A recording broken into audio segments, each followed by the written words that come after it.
Nós começamos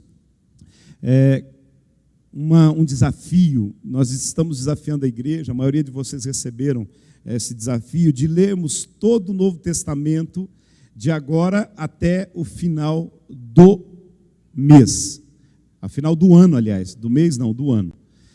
Ainda dentro do processo, se você ler 6 capítulos por dia, começando hoje ainda, você consegue ler todo o Novo Testamento durante esses últimos dias. Nós temos aí 48 dias, se não me falha a memória, para terminar o ano. E nós estamos desafiando, tem muita gente que está fazendo a sua leitura bíblica. Teve uma irmã mesmo que disse, olha, eu já li a Bíblia toda esse ano, já estou lendo de novo, já estou em Salmos, vou parar e vou começar o Novo Testamento de novo. Na verdade, o nosso desafio é exatamente entender, nós estamos no ano da transformação. E transformação só existe quando nós deixamos que a palavra de Deus nos invada e nos transforme. E não há maior poder para a transformação do que os poderosos encontros com Jesus. E você conhece mais o Evangelho, conhece Jesus, lendo o Novo Testamento. Toda a Bíblia é inspirada, toda a Bíblia é importante. Você encontra Jesus de Gênesis a Apocalipse, mas a história, os ensinamentos de Jesus, as parábolas de Jesus, aquilo que ele tem, o Novo Testamento está recheado de uma forma, de uma compreensão muito clara para nós. Então Deus colocou esse desafio no meu coração, eu dividi com a igreja.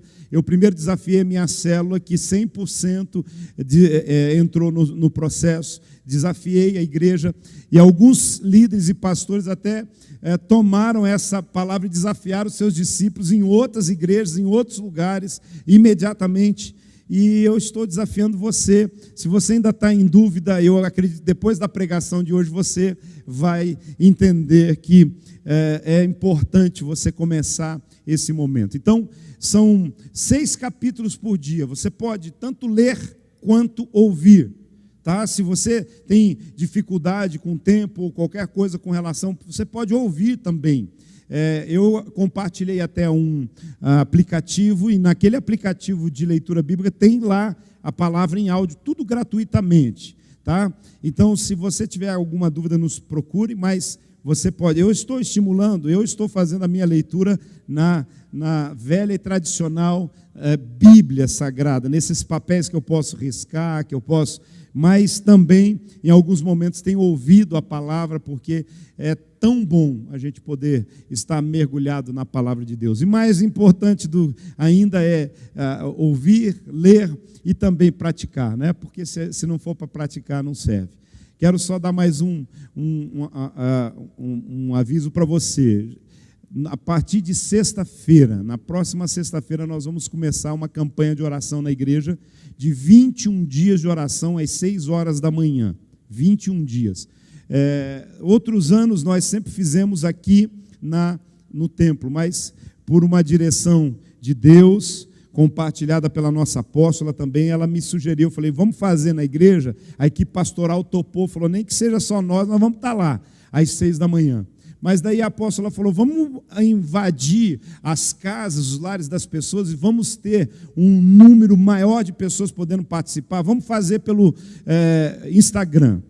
E eu aceitei o desafio. Nós vamos, a partir de sexta-feira, às 6 da manhã, nós vamos estar ali, interagindo com você, entrando na sua casa.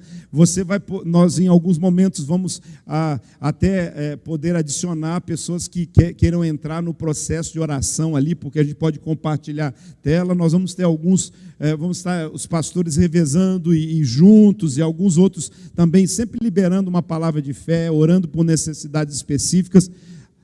Das 6 às 7 da manhã, a partir de sexta-feira, nós vamos começar uma campanha de 21 dias de oração, e eu queria que você pudesse participar e convidar seus amigos, as pessoas. Vai ser no meu Instagram, para a gente facilitar essa movimentação, todos os dias às 6 da manhã. Então, eu quero convidar você para isso, eu tenho certeza que vai ser um tempo abençoado. Enquanto você abre a sua Bíblia aí em Romanos, capítulo 7, 14 a 25, Romanos 7, 14 a 25, eu vou trocar o meu microfone. Glória a Deus.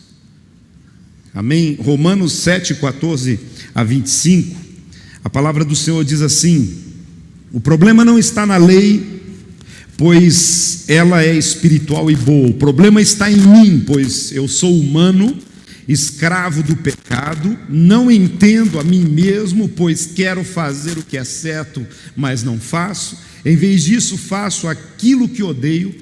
Mas se eu sei que o que faço é errado, isso mostra que concordo que a lei é boa. Portanto, não sou eu quem faz o que é errado, mas o pecado que habita em mim.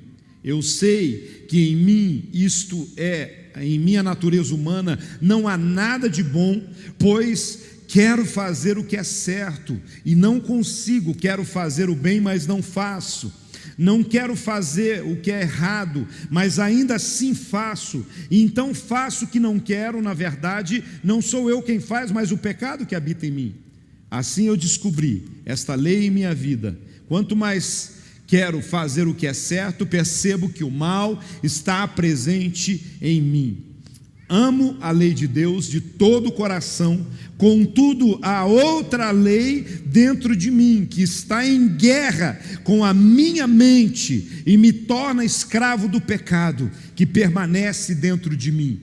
Como sou miserável!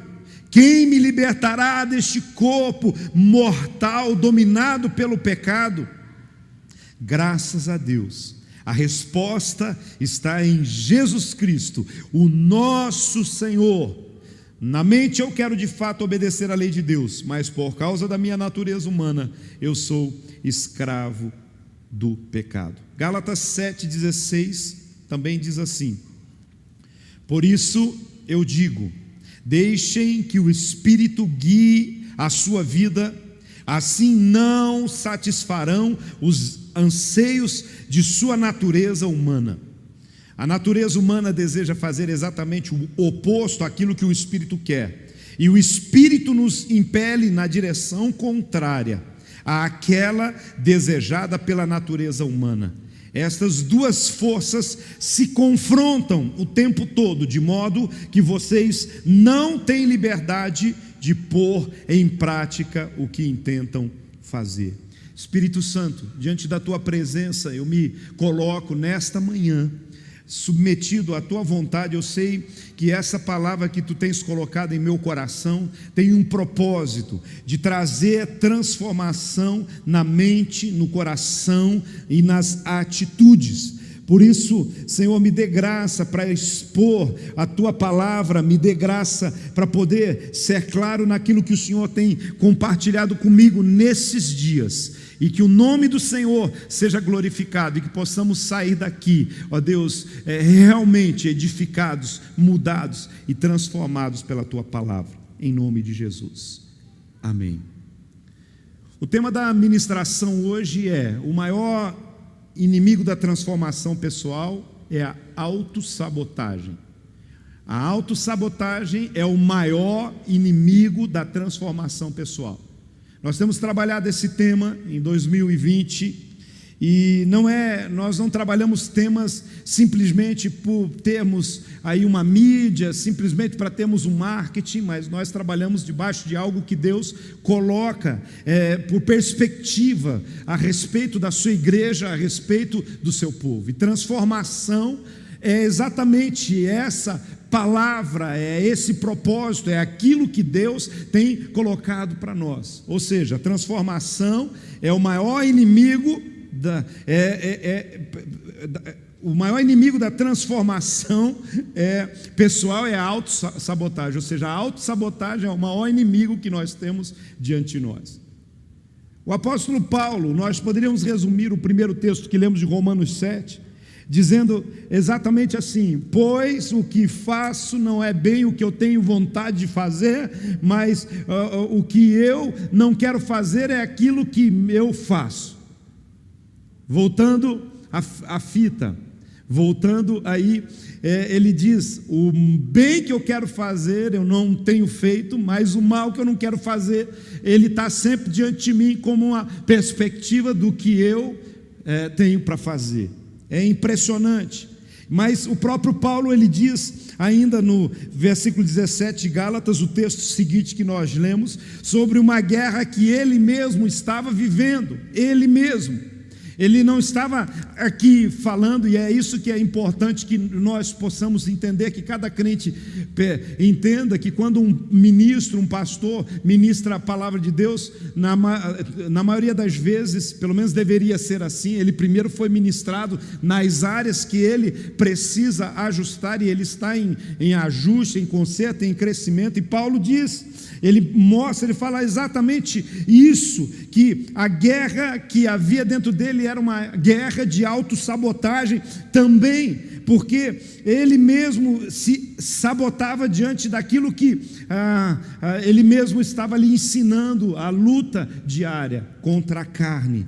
Pois há uma guerra que a carne deseja o que é contrário ao espírito, e o espírito deseja o que é contrário à carne, e eles estão em conflitos permanentes. Escute isso, é um conflito permanente. Por mais espiritual que eu me torne, por mais que eu ore, por mais que eu mergulhe na palavra, por mais que eu decida, inclusive no meu comportamento, me posicionar de maneira a agradar a Deus e viver segundo a sua vontade, a luta entre a carne e o espírito, ela é contínua até nós sermos chamados pelo Senhor, ou até morrermos, ou até sermos arrebatados. Ou seja, essa luta vai ser permanente, e nós vamos perceber que, apesar do espírito ser extremamente mais poderoso do que a carne leva vantagem, porque ela está aí pertinho de nós o tempo todo, está no nosso comportamento, nos nossos sentimentos, nas nossas vontades, nos nossos desejos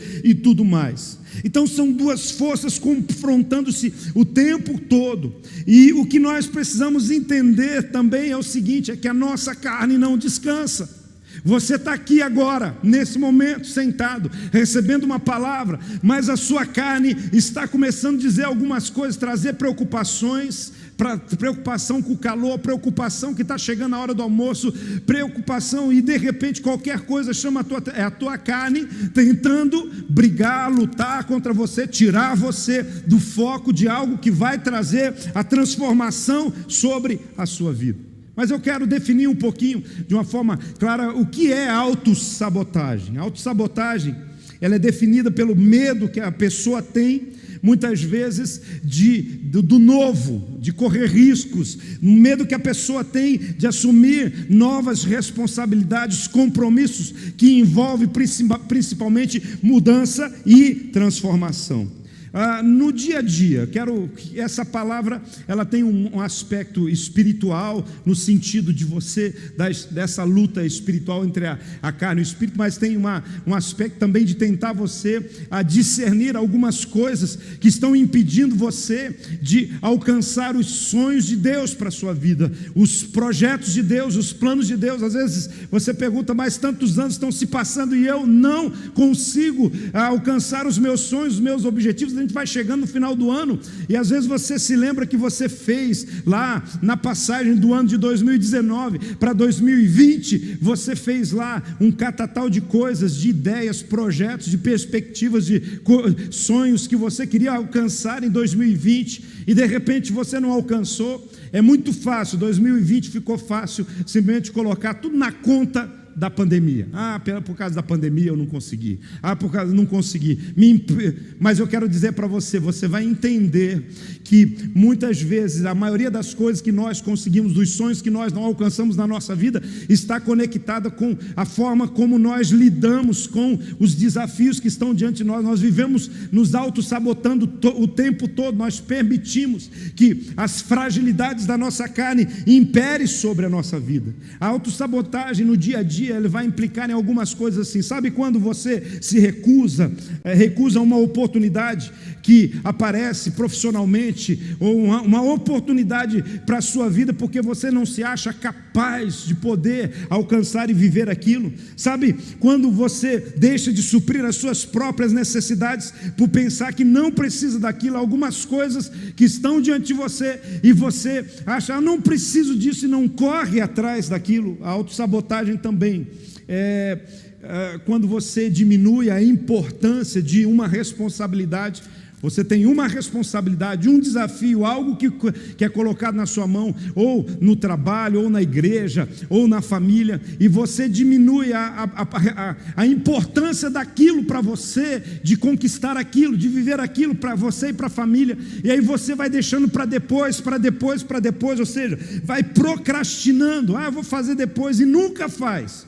Às vezes, alguns planos e projetos que Deus colocou no seu coração, às vezes é assim também. Você encontra sempre algo urgente que parece ser mais importante do que algo que Deus tem colocado, uma oportunidade e propósitos e projetos para a sua vida, que você, mesmo parecendo ser mais simples, precisa realmente colocar a mão para fazer e entrar nesse plano e propósito. Depois você fica colocando as desculpas: Deus não me abençoou, eu orei tanto, eu pedi tanto. Mas você fez também, você se preparou emocionalmente, você dedicou tempo, disciplina para alcançar aquilo que você necessitava na sua vida, no seu coração. A autossabotagem leva as pessoas também a nunca terminarem, ou na maioria das vezes não concluírem os projetos que tinham para as suas vidas. Param no meio do caminho, porque não acreditam realmente que podem conquistar, e vivem uma vida de fracasso. E muitas vezes não sabe nem responder o porquê. É porque começa um projeto já não na expectativa de que vai acertar, que vai conseguir, mas já começa um projeto na expectativa de que vai fracassar. Eu fico muito admirado dos políticos, sabe, dos candidatos. Essa é uma época que eu fico observando os candidatos. Eu digo assim: se os candidatos tivessem a fé em Deus, como eles têm a fé que vão ganhar a campanha, meu Deus, a Bíblia diz que se tiver fé do tamanho de um grão de mostarda, você manda um monte e de um lado para o outro. Tem alguns candidatos que você olha para eles assim, você vê que ele não tem perspectiva nenhuma, mas se candidata e acredita que no final ele vai conseguir, porque fulano, beltrano, ciclano. Eu quero dizer para você, aqui é admirável, a gente tem que acreditar em alguma coisa. Vai chegar ao final, alguns não vão conseguir, mas tem outros que vão até superar aquilo, a expectativa que eles tinham. Mas é admirável, todos nós deveríamos ter a fé dos candidatos, a fé de que nós vamos vencer, que nós vamos conquistar todos os planos, sonhos e projetos que nós estabelecemos para a nossa vida, ou que Deus tem estabelecido para nós. Agora, a autossabotagem também inclui o princípio de muitas vezes nós tomarmos para nós a ideia de deixar outros decidirem por nós. Eu quero dizer para você, você só tem uma vida, essa vida é sua. O próprio Deus, Ele dá a direção, Ele mostra, Ele diz: eu coloco diante de você o bem e o mal, você escolhe, escolham pois agora. Eu gosto muito quando Josué, na chegada da terra prometida, ele diz assim para o povo, ele chega diante do povo, ele diz: nós estamos no momento decisivo da nossa vida e da nossa história, agora é hora da decisão. Ele diz assim: agora vocês vão escolher os deuses que vocês vão servir. Se vocês vão servir os deuses dos amorreus que estavam da além do Eufrates, e assim sucessivamente, você conhece o texto. Vocês escolham quem vocês vão seguir, mas eu já tomei a minha decisão. Eu e a minha casa serviremos ao Senhor. Ou seja, ele não ficou em cima do muro, ele não deixou que as circunstâncias, as pessoas decidissem por ele, mas ele tomou uma decisão. Uma das coisas que fazem parte da autossabotagem é exatamente essa situação de deixar os outros decidir as suas vidas, pensando que eu não sei o que é melhor para a minha vida. Se você é servo de Deus, se você ouve a Deus, se você é fiel à palavra de Deus, se você está caminhando pelas palavras que Deus tem colocado para você, as decisões quem precisa tomar sobre a sua vida é você e não ninguém mais. É importante você entender, mas a minha dica para você é: escolha bem, escolha certo, escolha da maneira correta. Então, queridos, o que nós precisamos entender é que essas coisas que eu estou falando para vocês acontecem desde a infância. Desde a infância. Você vai vivendo muitas vezes assim, desde a infância. Há alguns pais que eles não permitem que os filhos escolham, façam decisões. Há alguns pais que entram em crise quando os seus filhos começam a fazer algumas escolhas. Nós precisamos mostrar o caminho certo, mostrar o que é certo, mostrar o que é errado, mas nós precisamos olhar, e eu quero sugerir você a olhar para o seu passado, para a sua vida, para a sua jornada para trás, e perguntar até quanto que as coisas que eu vivi na minha infância condicionaram a minha mente a eu não acreditar em mim mesmo, a eu estar sempre me punindo e olhando somente para os meus erros. Essa semana eu tive com um pastor, homem de Deus, homem que respeito, homem que eu admiro, mas há algum tempo ele cometeu uma falha. Não é um erro mortal, não é um pecado capital, mas ele é tão homem de Deus, de oração, que ele cometeu essa falha, e então ele confessou, ele recebeu perdão, ele não era nada que impedisse ele de continuar exercendo o ministério, cumprindo o propósito de Deus. Mas fazem cerca de 2 anos que ele passou por essa situação, e todas as vezes que ele me encontra de novo, porque eu estou no papel de conselheiro, de mentor, ele fala de novo: eu não admito, não acredito que eu fiz isso. Eu falei: meu irmão, Deus já te perdoou, eu já te perdoei, a família de Deus já te perdoou, agora você precisa se perdoar, você precisa se resolver com você mesmo. Eu falei para ele assim, mas eu não me conformo. Eu falei: ninguém se conforma, mas você precisa se perdoar e seguir em frente. Sabe, é essa questão que nós precisamos olhar muitas vezes para as nossas vidas, muitas foram estabelecidos para nós, fomos condicionados a ter uma mentalidade e a olhar para os nossos erros, a ficar nos punindo, a achar que porque nós erramos alguma vez, nós não vamos acertar mais, e como consequência, o que nós fazemos muitas vezes, desenvolvemos crenças limitantes, que nos limitam, que nos impedem de cumprir o propósito de Deus. Tem gente que fica sentado o tempo todo numa igreja, nunca assume um ministério, nunca cumpre algo que o coração dele ferve para servir na igreja como diácono, o coração ferve para se disponibilizar, para poder ajudar de alguma maneira, ou para participar de algum ministério, mas ele está preso, dizendo assim: mas eu errei, eu falhei, eu tive problema na outra igreja, eu tive com outro pastor, olha só, aqui mesmo eu negligenciei momentos e oportunidades que eu tive para mim. Meu irmão, eu quero dizer para você: transformação. Nós precisamos renovar a nossa mente, sermos transformados. Nós precisamos experimentar o melhor de Deus na nossa vida, e nós precisamos abrir mão das crenças limitantes e os medos que estão instalados na nossa vida. Talvez você fale: mas eu falhei, eu errei, eu não consegui. Você não conseguiu quando você era pequeno, quando você tinha menos experiência, quando talvez você não tinha sido ministrado como está sendo hoje. É dia da mudança na sua vida, no seu coração. Cada oportunidade, ela envolve riscos. Cada mudança, cada coisa que está diante de nós, o novo envolve risco, mas parece ser mais atraente não me meter com o novo, não entrar num caminho de transformação, ficar na zona de conforto. Mas eu quero dizer para você: se você ficar na zona de conforto, a zona de confronto vai passar por cima de você como um rolo compressor. Deus tem um chamado para você e entrar nos planos e nos propósitos dele para a sua vida. A zona de conforto pode parecer mais atraente, mas é a zona de confronto contra os seus medos, contra suas fraquezas, contra as suas crenças limitantes. É essa zona de confronto, com a ajuda de Deus, com o poder do Espírito Santo e com a palavra liberada sobre você, que você vai se superar, vai superar os seus desafios, você vai superar o seu passado, você vai crescer e viver o propósito de Deus para a sua vida. Então é isso que eu quero que você entenda. O apóstolo Paulo, quando ele fala aqui no texto que nós lemos, o que ele está trazendo para nós é um entendimento que existe um confronto em nós, entre o querer, o poder e o dever. Um confronto dentro de nós entre o que eu quero, o que eu devo fazer e o poder para fazer isso.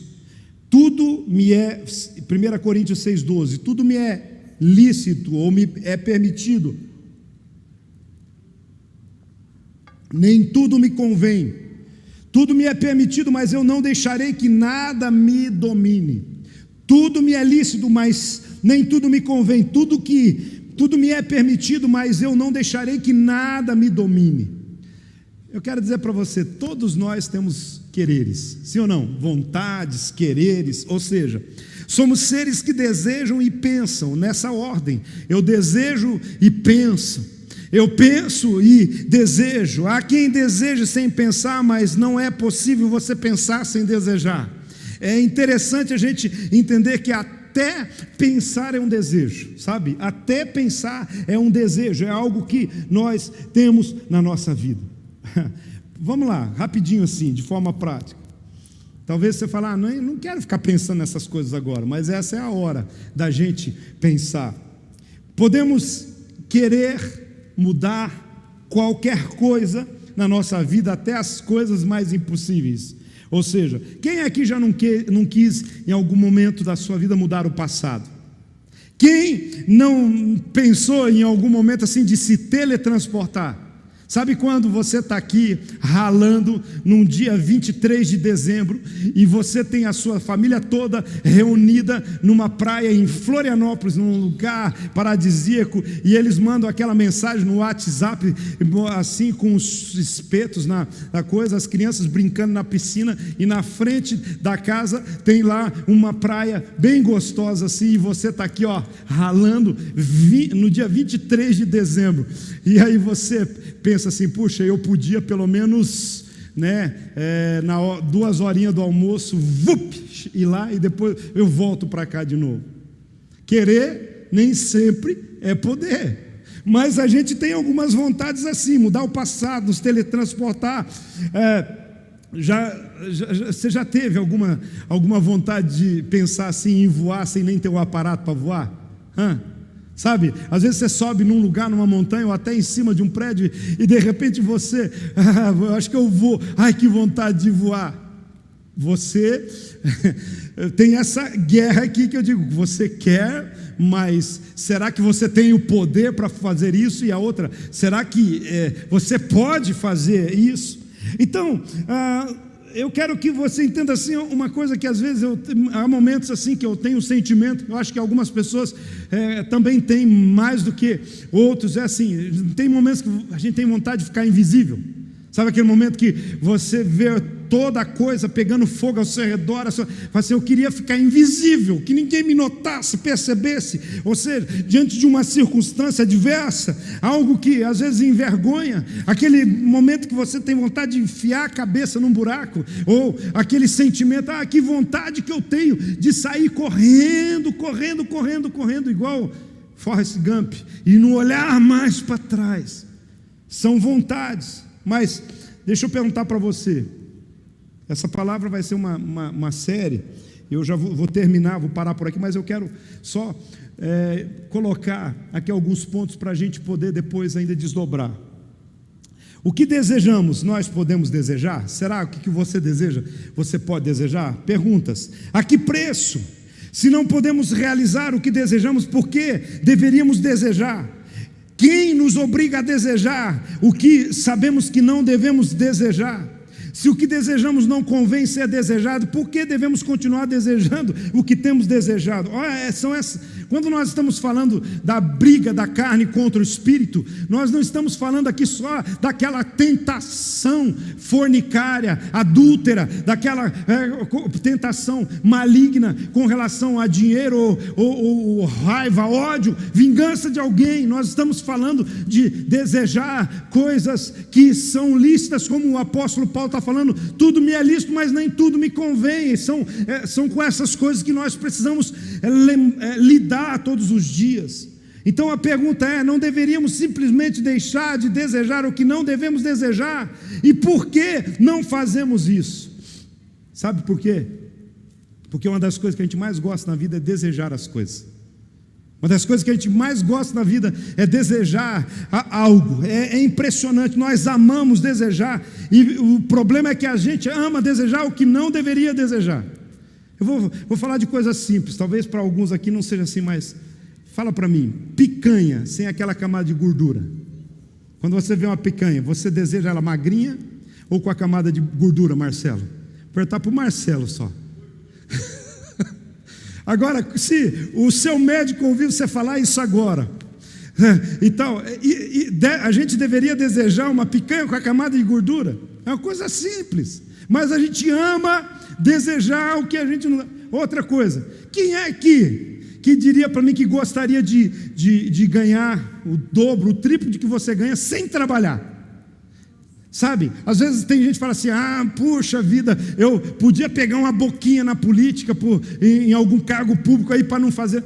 Agora eu digo, é lícito, isso deveria ser, mas a gente tem essa vontade, de ganhar bastante dinheiro sem precisar trabalhar. São essas guerras, essas lutas que nós temos na nossa vida. Amamos amar o que a razão e as escrituras diz que não deveríamos amar. A palavra diz que nós devemos amar a Deus e ao próximo. Jesus respondeu, ame o seu Deus de todo o coração, de toda a sua alma, de todo o seu entendimento, e esse é o primeiro e maior de todos os mandamentos. E destes 2 mandamentos depende toda a lei e os profetas. Em Mateus capítulo 22, 37 e 40. Então, querido, só para você entender, essa palavra sabotagem, ela vem de um significado de prejudicar o trabalho de alguém. E a autossabotagem é você prejudicar o seu próprio trabalho com relação aos sonhos e prejudicar o trabalho do Espírito Santo na sua vida. A autossabotagem é exatamente isso, porque a sabotagem, para você entender o que significa isso. A origem dessa palavra vem da França. Ela é uma palavra francesa, onde vem da palavra sabote, que quer dizer tamanco. Sabotagem com tamanco. É assim, os operários franceses, eles costumavam trabalhar e eles calçavam tamancos. Antigamente, eles trabalhavam usando tamancos. E começou aquele processo da Revolução Francesa, os operários começaram a se levantar contra a partir da Revolução Francesa e outras revoluções operárias também, os funcionários começavam a se levantar para protestar contra os patrões. Eles tiravam os tamancos dos pés e jogavam nas máquinas para estragar a máquina, para paralisar a máquina. Então eles sabotavam, ou seja, nos protestos que eles tinham, eles sabotavam as máquinas, danificavam as máquinas. Então esse termo ficou conhecido assim por causa dessa situação. A autossabotagem, o que é? O ato de sabotar-se a si mesmo, ou seja, ao invés de você jogar o tamanco na máquina do outro, você bate com o tamanco na cabeça. Você coloca o tamanco no seu próprio gerador de recursos, de bens para a sua vida. Ou seja, pessoas que constantemente prejudicam a si mesmas, sem perceber, sem identificar que o que elas estão fazendo ou o que estão deixando de fazer não está criando problemas apenas para os outros. O maior problema, quando você deixa de fazer o que é para ser feito, que Deus planejou para você, na sua vida, no seu ministério, no seu relacionamento, com relação ao seu futuro, você não está só prejudicando a sociedade, você não está só prejudicando a sua família, quem mais está sendo prejudicado é você. Quando você se auto-sabota e você não estuda, quando você auto-sabota e não se prepara para o novo de Deus, para a sua vida, então, a menos que você perceba e identifique intencionalmente, e que você vença o ciclo vicioso que a sua vida tem se tornado, você vai continuar se prejudicando, e você não vai ser tudo aquilo que Deus planejou e preparou para você. Eu quero deixar aqui com você, para concluir essa palavra, alguns princípios da palavra para você vencer essa autossabotagem. A primeira delas, a autossabotagem, coloca ela para nós, ela costuma levar à procrastinação. Procrastinar é empurrar com a barriga, procrastinar é deixar para depois. Então a autossabotagem, ela costuma levar à procrastinação. Quando eu recorro à palavra, o que a palavra de Deus me diz? Zacarias capítulo 4, 10, a palavra do Senhor diz assim: não despreze os começos humildes, pois o Senhor se alegra em ver a obra começar. Deixa eu falar uma coisa, tudo que você precisa é começar a obra. Tem gente que vai empurrando, vai deixando depois, começa. O Senhor não se alegra só com a conclusão da obra. O Senhor se alegra com o começo da obra. Tem algumas coisas no meu mundo interior que precisam ser trabalhadas e tratadas. Dá o primeiro passo, procura ajuda, vai fazer eu tenho um sonho, eu já estou meio passado da idade, mas eu tenho um sonho de ter um curso superior em determinada área. Dá o primeiro passo, faz o Enem, faz um cursinho, faz vestibular, se propõe alguma coisa. O grande problema é que a gente nunca vai conseguir concluir alguma coisa que a gente nunca começou. Você nunca conseguirá concluir algo que você nunca começou. Então, quando você pensar nisso e começar a falar assim, Deus se alegra com um pouquinho que eu estou fazendo. Deus se alegra com o Novo Testamento que eu vou ler até o final do ano. Então começa, irmão. Tem gente que nem começa a falar, eu nunca consegui ler um capítulo por dia, eu vou ler 6. Mas você já tentou? Já começou? Já dedicou? Já orou? Já pediu? Deixou o Espírito Santo ministrar a sua vida? Vai procrastinar até quando? Segundo, a autossabotagem nos faz ter dúvidas com relação ao futuro. Às vezes a gente não faz nada com relação ao futuro porque, será que vai vir? Será que vai acontecer? Olha aqui o que a palavra diz a respeito disso para nós. Em Jeremias 29:11,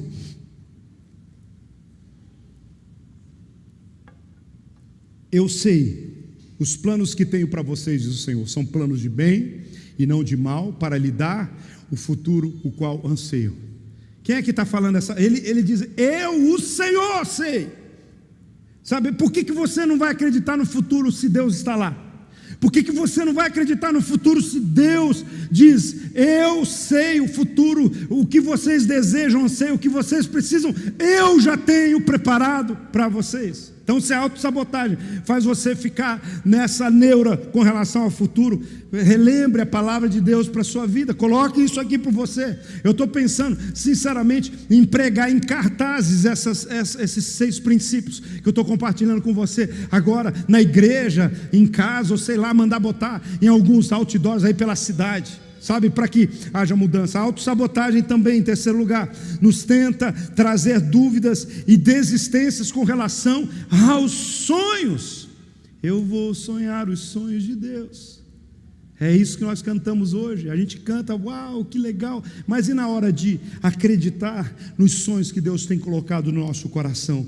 A palavra de Deus diz a respeito disso, para não menosprezarmos os nossos sonhos, pois Deus está agindo em vocês, dando-lhes o desejo e o poder de realizarem aquilo que é do agrado dEle. Sabe, a questão dos sonhos é Deus agindo em nós, é Deus agindo em você. Paulo diz aqui em Filipenses 2,13, Deus está agindo em vocês, dando-lhes o desejo. Não é só o desejo, é o poder. Sonho é desejo, poder é o que o Espírito Santo já plantou dentro de nós, para que possamos alcançar aquilo que Ele tem colocado para nós. Então está tudo pronto, desejo e poder. Então vamos para a realização daquilo que Deus tem para nós. 4, a autossabotagem, ela costuma trazer hesitação, apatia e passividade. Meu Deus, eu acho que eu tenho que fazer um sermão só sobre isso. Hesitação, apatia e passividade.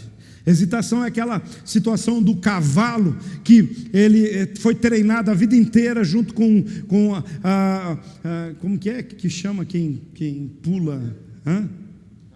O cavaleiro, mas tem outro nome. Hipismo, mas tem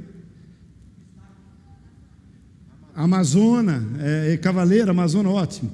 Então ele treina com o seu parceiro, vamos lá, a vida inteira, anos e anos, a sua parceira, Amazona, o cavaleiro, ou seja, o que lá, para ir para a Olimpíada, e para ir para a Olimpíada tem todo um trato, e o cavalo vai cuidadinho, em ar-condicionado e não sei o quê, e quando chega lá, na hora H, na hora que solta, quando dá no primeiro obstáculo, o cavalo que está acostumado a saltar vários obstáculos, ele simplesmente refuga. Tem muita gente que vive hesitando diante das oportunidades. Tem muita gente que é apático, ele não reage diante das coisas que estão diante de vocês, são passivos. Nós somos chamados como cristãos para sermos pacíficos e não passivos. Passivos são pessoas que aceitam qualquer coisa, aceitam as coisas como estão, não importa. Então nós precisamos entender e recorrer à palavra de Deus e entender que a autossabotagem faz da hesitação, da passividade e da apatia um padrão. Tem gente que é assim, você olha para não, essa pessoa, sempre que tem algo difícil, ele paralisa, sempre que tem algo difícil, ele fica apático, sempre tem uma oportunidade, ele nunca se envolve com nada. A palavra de Deus diz assim, 2 Timóteo 1,7: pois Deus não nos deu um espírito que produz temor e covardia, mas sim que nos dá poder, amor e autocontrole. Deus não colocou em você um espírito de covardia, mas de amor, de autocontrole ou de domínio próprio e de poder, amor e autocontrole. Sabe, é importante, então recorra quando você não está muito, sabe, Deus já colocou o poder, Deus colocou amor para eu fazer o que precisa ser feito, porque a apatia e a passividade demonstra falta de amor, não falta de poder, mas falta de amor. Quando eu não faço nada, quando eu não me movo com nada, quando eu não sinto nada, quando eu deixo a minha vida assim, nessa situação, isso está mostrando que o nível de amor está muito baixo e isso acaba tornando um padrão na minha vida. Quinto, a autossabotagem costuma nos fazer sentirmos fracos. A autossabotagem tira as forças, joga na cara que somos fracos, diz assim: você é fraco, você é incapaz de alcançar.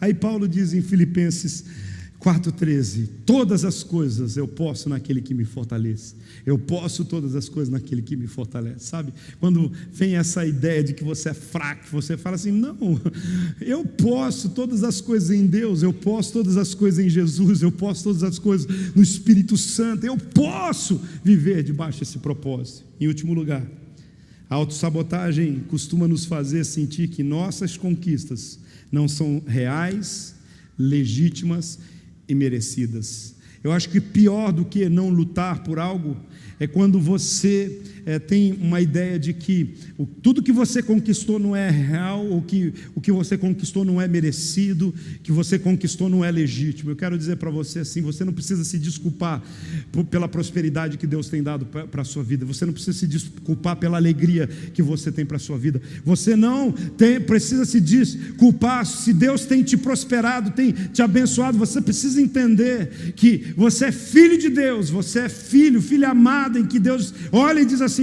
você é meu filho amado em quem eu tenho prazer. É propósito e plano de Deus trazer coisas extraordinárias sobre a sua vida. Tudo que você tem recebido de bom, de extraordinário para a sua vida é legítimo. Tudo que você tem recebido de extraordinário e bom para a sua vida também é merecido e é real.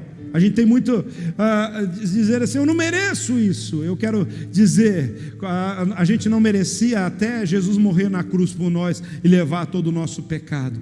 O que nós merecíamos era aquela cruz, mas Jesus foi dizer: eu levei sobre mim as suas maldições, as suas misérias, o pecado que agora está trazendo, que traz a paz agora para você, está sobre mim. Você não tem mais essa dívida, então você merece sim, você é digno sim. Uma das coisas que Jesus fez na cruz do Calvário ao morrer por nós é tornar um homem, uma mulher indigna em alguém digno. E se eu sou digno, eu sou merecedor. E se eu sou merecedor, eu posso desfrutar, eu posso viver, eu posso conquistar, eu posso sonhar, eu posso ter tudo aquilo que Deus planejou para a minha vida. Meu irmão, reage, sabe? Se movimente na direção daquilo que Deus tem colocado para você no seu coração. As suas conquistas são reais, são legítimas, são merecidas, sabe? Olhe para tudo que você tem conquistado. E é favor de Deus, é graça, mas Deus tem liberado sobre você. João 3,27 diz: ninguém pode receber coisa alguma a menos que que tenha sido concedido pelo céu. Os céus têm concedido bênçãos, favor, cuidado, respostas de Deus sobre a sua vida. Não permita, não se auto-sabote, não fique aí em crise, não fique aí tentando olhar e justificar para as pessoas o que está acontecendo com você. Simplesmente viva o plano, o propósito de Deus para a sua vida, para o seu coração. Coloque-se em pé em nome de Jesus.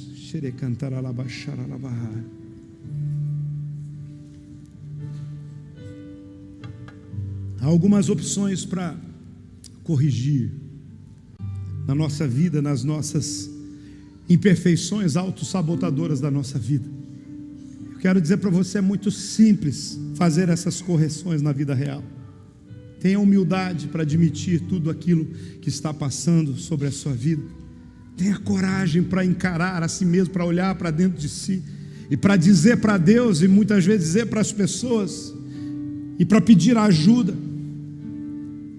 Mas para que as mudanças aconteçam, para que a transformação venha, e você pare de se auto-sabotar, e pare de viver o plano, o projeto, o sonho de Deus para a sua vida, entre em arrependimento, confesse isso, diga: Senhor, eu tenho vivido a minha vida inteira, a autossabotagem tem se tornado um padrão na minha vida e na minha história. Diga, arrependa-se e entra em alinhamento. Esse é um tempo de você alinhar o seu desejo, a sua vontade, ao propósito, ao plano, ao poder de Deus, para você alcançar isso que está no seu coração. Alinhamento. Esse é um tempo de você alinhar a sua vida pessoal, familiar, profissional, ministerial. Alinhamento. Enquanto você não alinhar tudo, entender que não há algo que seja simplesmente espiritual e algo que não seja espiritual. Não há algo que seja simplesmente mundano e algo espiritual. Tudo é espiritual. Tudo se discerne espiritualmente. Tudo se resolve espiritualmente. E isso é importante você entender. Para isso você precisa alinhar a sua vontade à vontade de Deus, o seu propósito ao propósito de Deus, a sua visão à visão de Deus sobre a sua vida. E por final, saiba que isso vai produzir mudanças. Esteja aberto a mudanças. Feche os seus olhos, fale com Deus, deixa essa canção ministrar ao seu coração. Ela falou muito comigo enquanto eu preparava essa palavra. Eu queria que você pudesse agora ter o seu momento com Deus. Nós já estamos terminando, mas não se auto-sabote, não leve, não vá embora enquanto o Senhor não trouxer paz, alegria, força, direção para o seu coração e coragem para você entrar nesse propósito. O meu próprio agir,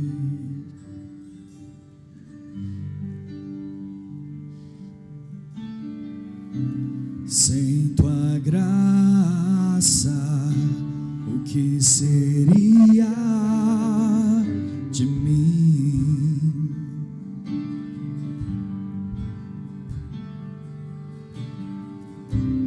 Não entendo o meu próprio agir.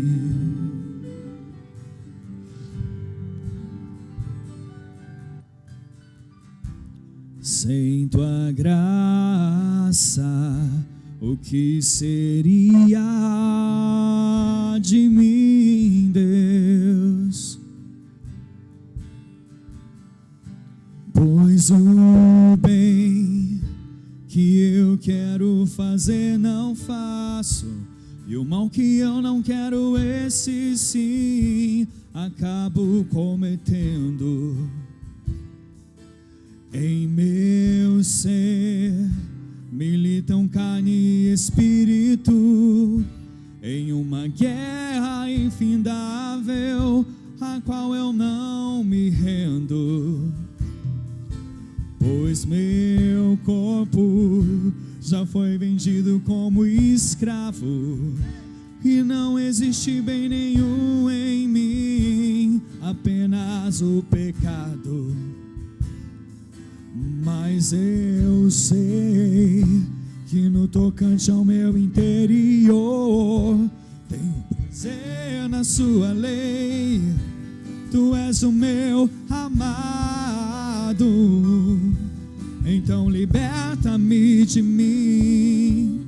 Eu quero ser a sua casa. Se você estiver aqui, nós fazemos desta canção uma oração, Senhor. O pecado. Sim, Deus. Então enche-me de ti. Nós queremos entrar num nível de compromisso, de mudança, de transformação. Oh, meu Deus, sim, Pai. Que o Teu Espírito venha reinar sobre a nossa carne. Que Tu venha sobre nós. Que a Tua presença seja sobre nós. Então liberta-me. Então liberta-me de mim. Eu quero ser a sua casa. Se você estiver aqui, eu sei, eu venço o pecado. Sim, Deus. Então enche-me de ti, até que não haja mais espaço. Pois quando estou em sua presença, o meu viver é transformado. Então liberta-me de mim. Nós abrimos o nosso coração para sua casa. Se você estiver aqui, eu sei, eu venço o pecado. Então enche-me de ti, até que não haja mais espaço. Pois quando estou em sua presença, o meu viver é transformado. E reina o Espírito sobre a carne. Nós somos Tua igreja, somos Teu povo. Eu sei que o Teu Espírito está trabalhando em nós. Que as decisões que estão sendo tomadas diante da Tua presença por uma mudança, que haja vitória sobre a autossabotagem, que haja vitória sobre os planos e os projetos do inimigo para nos tirar do Teu plano, do Teu propósito para nós. Senhor, enche agora os corações de um ânimo novo, de uma decisão nova, de um plano para viver, aleluia, tudo aquilo que Tu tens preparado. Sim, Deus, nós queremos que o Teu Espírito governe e reine sobre nós, sobre as nossas atitudes, sobre as nossas famílias, sobre os nossos corações, sobre o que somos, porque tudo que nós queremos ser, o Senhor é que prepara e faz na nossa vida. Que a graça do Senhor Jesus, o amor de Deus e as consolações do Espírito Santo sejam com todos vós, hoje e sempre. Amém e amém. Glória a Deus. Deus abençoe você. Vá em paz para a sua casa. Reflita nessa palavra. Viva os desdobramentos daquilo que Deus tem para você. Você pode todas as coisas naquele que te fortalece.